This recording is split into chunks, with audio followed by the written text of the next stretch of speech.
ఆ రోజు నేను చేసిన పని మీరు చూస్తే కాఫీకి నేను ప్రాధాన్యత ఇవ్వడమే కాకుండా దాన్ని లాజికల్ గా తీసుకుపోవాలని చెప్పి ముందుకెళ్ళాం. నేను సిల్వర్ ఓక్ ట్రీస్ పెట్టించాను. దాని మీద కాఫీ పంట కిందనేసాం. దానికి ఆ సిల్వర్ ఓక్ ట్రీస్ కి ఏవైతే మనకు కావాల్సినటువంటి ఇవన్నీ కూడా ఏవైతే వివిధ రకాలైనటువంటి స్పైసెస్ అన్ని కూడా తీసుకున్నాం. దీనివల్ల ఆదాయం బాగా పెరిగింది. ఈరోజు ప్యారిస్ లో కూడా అరకు కాఫీ అమ్మగలిగామంటే అదే దీనికి ఉండే ప్రత్యేకతని మరొక్కసారి మీ అందరికీ తెలియజేస్తున్నా.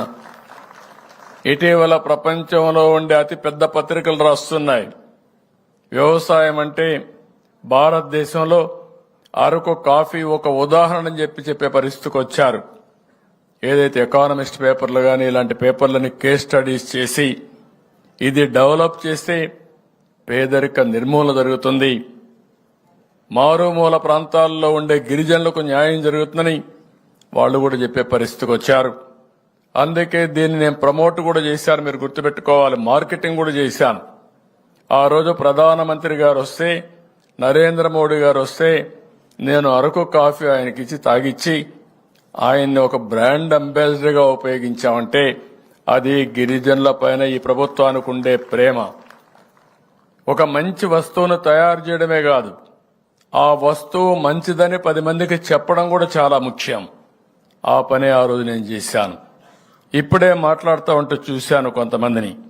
అందరూ డాక్రా సంఘాలు మహిళలు ఇక్కడున్నారు.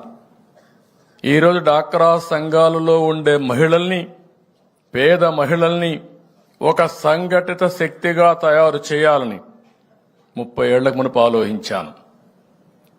దేనికోసం ఆలోచించారంటే చదువు లేదని ఇంట్లో కూర్చోకుండా మారుమూల ప్రాంతాల్లో ఉండే ఆడబిడ్డలందరినీ ఒక శక్తివంతమైన మహిళగా తయారు చేయాలని, చేతి వృత్తుల్ని కుల వృత్తుల్ని ప్రోత్సహించాలని, మీ ఊర్లో దొరికే వస్తువులతో అనేక రకాలైన పదార్థాలు తయారు చేసి మార్కెటింగ్ చేయాలని చెప్పి కూడా మనం ముందుకు పోయాం. అందుకే ఇప్పుడు 2-3 చూస్తా ఉంటే నా పక్కన ఒక అమ్మాయి కూర్చునింది. ఆ అమ్మాయి పేరు వచ్చి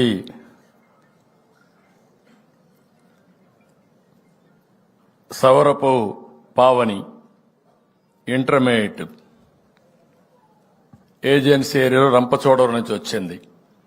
నేను అడిగాను, 2 పిల్లలు, డాక్రా సంఘ సభ్యురాలు, రోజుకు 300 నుంచి 500 రూపాయలు సంపాదిస్తుంది కుట్టు మిషన్ పెట్టుకొని.